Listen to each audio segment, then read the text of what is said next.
Welcome. Today we're going to be taking apart an HP Stream 14, and this particular model is the AX040WM, and what you're going to need is a small Phillips bit. This is a 2.5. So you're going to want to turn the laptop over and just get some kind of small tool to get under the little feet.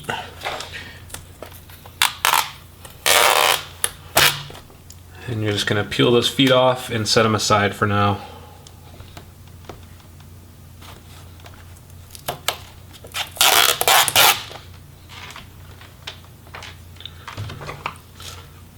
All right, and you can see we uncovered the 8 screws that are holding on the palm rest and back cover together, or bottom case, I mean. And we'll just go ahead and remove those screws.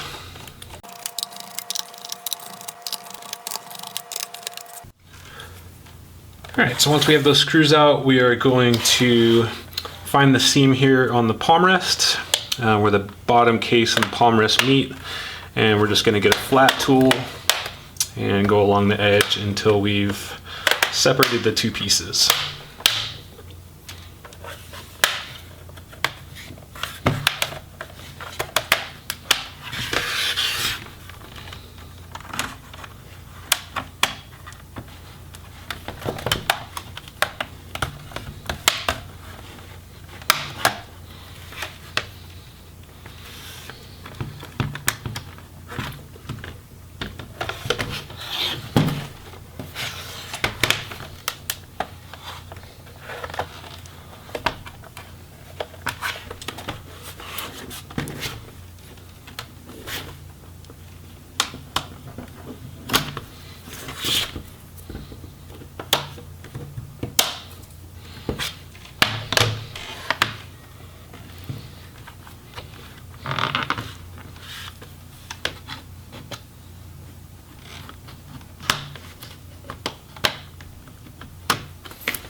Alright, so the back part is a little bit tricky. You have to get a tool in there kind of around the bottom of the LCD to pop that back part.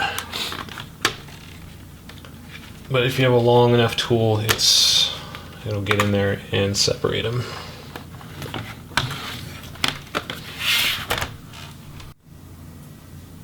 Alright, so once we've popped those snaps all the way around, we can lift the back cover off, or bottom case, and see the inside of the laptop. So generally, it's best to first disconnect the battery. So we're going to go ahead and do that. And then we can also remove the screws to remove the battery.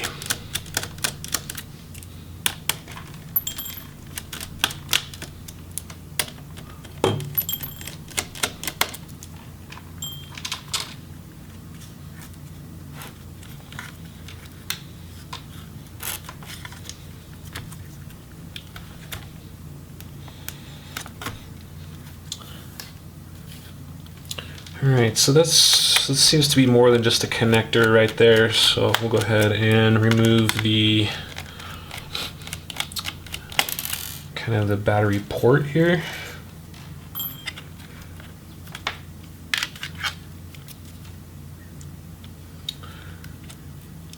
Okay, so that is a connector.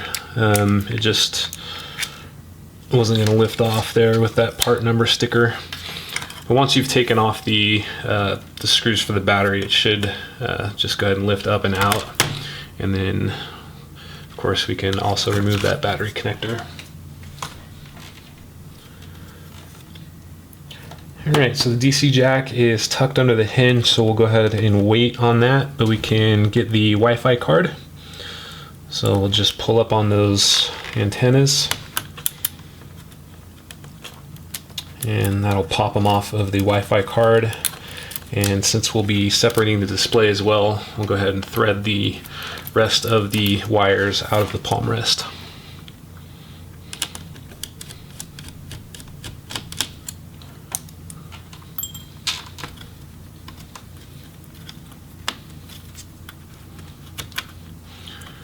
the Wi-Fi card, you just remove the screw and then you can just kind of wiggle it out of there. For the memory, you'll just spread those two outside retainer bars and then you can remove that memory stick.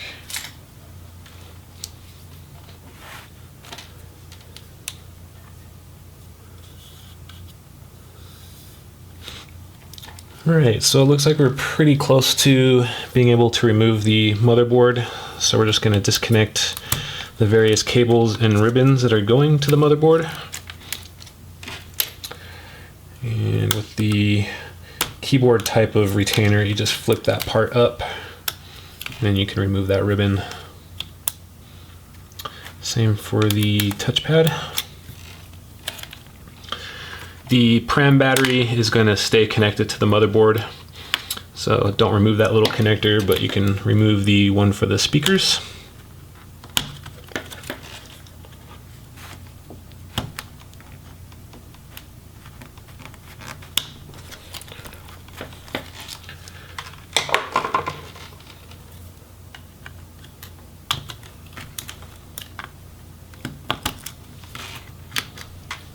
A little tough one right there. Sometimes these connectors can be real hard to pull out, but it does help to wiggle as you're pulling out. Looks like we have another flip up type retainer there. And with the display cable, it is notched at the end, so you can't just pull it straight out. You're going to have to lift it up as well. So we'll go ahead and clear it out of the little retainer there, and then we can remove it.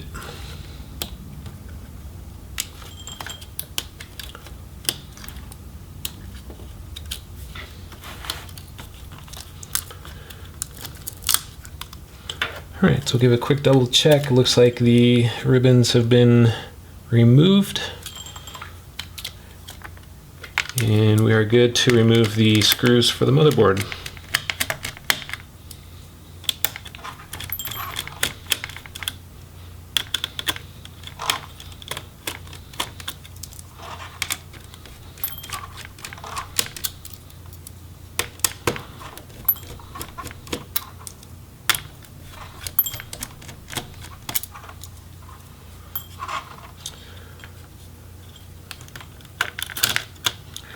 Alright, so these two are just for the heatsink and they don't need to be removed unless you want to replace the heatsink. So we've got the ribbons and the screws out of the motherboard, and then we can remove it.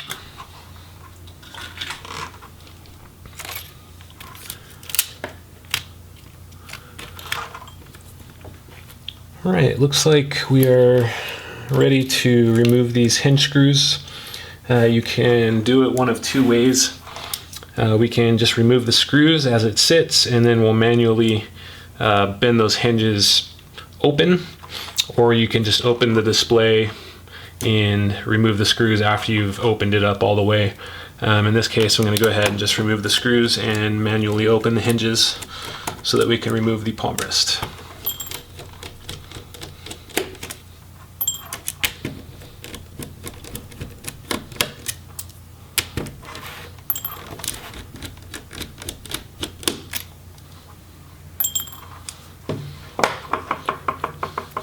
Alright, so for the hinges, we'll just get a kind of a flat tool underneath there just to get it started, and then just swivel it around with your fingers.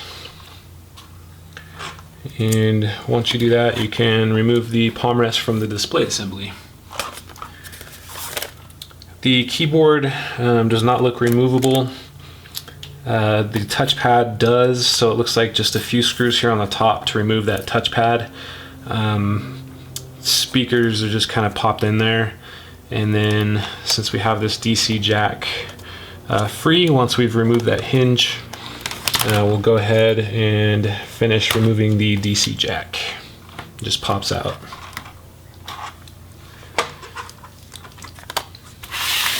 And the only other thing we need to do is to remove the power button, which is just one screw.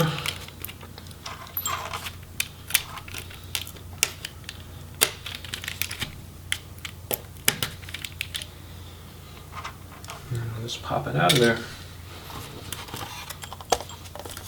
So that is it for the palm rest. There's nothing else removable, so if you do need to replace your keyboard, you'll have to buy it as an assembly with the palm rest.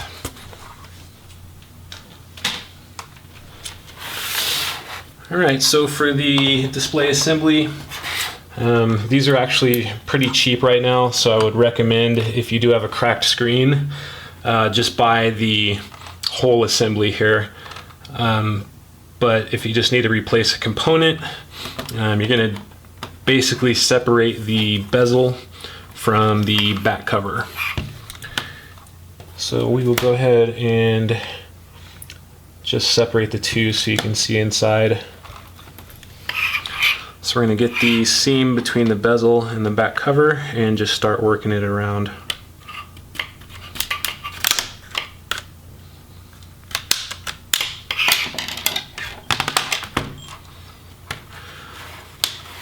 Once you got it started, you can just work your way around. It's quite easy. And a lot of times, and including on this model, they do have some tape at the bottom. So once you start getting the bezel pulled up, you're going to want to get a finger or something else down there to try to push that adhesive down as you're pulling up on the bezel. Because oftentimes what will happen is as you're pulling the bezel up, it'll just rip all this little black paper off of the LCD display. So, just work your finger in there and just push down on the little paper part as you're pulling the bezel up, and that way it'll be mostly intact. Alright, so for the screen, it looks like you just got the normal 4 screws, and then there's one video cable connection underneath the screen. It's just held on by tape, so you peel that tape back and then you can pull that connector out, and then the LCD display, like I said, 4 screws and it's out.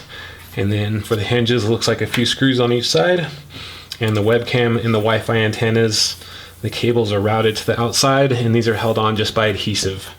So once you get the LCD display open, it's actually really easy to replace any of the parts that you need to on the inside.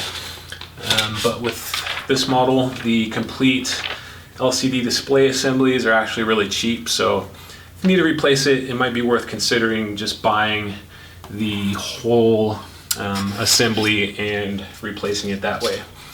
So that is it. That is how you take apart an HP Stream 14. If this video helped you or you found it informative, please like and subscribe. Thank you.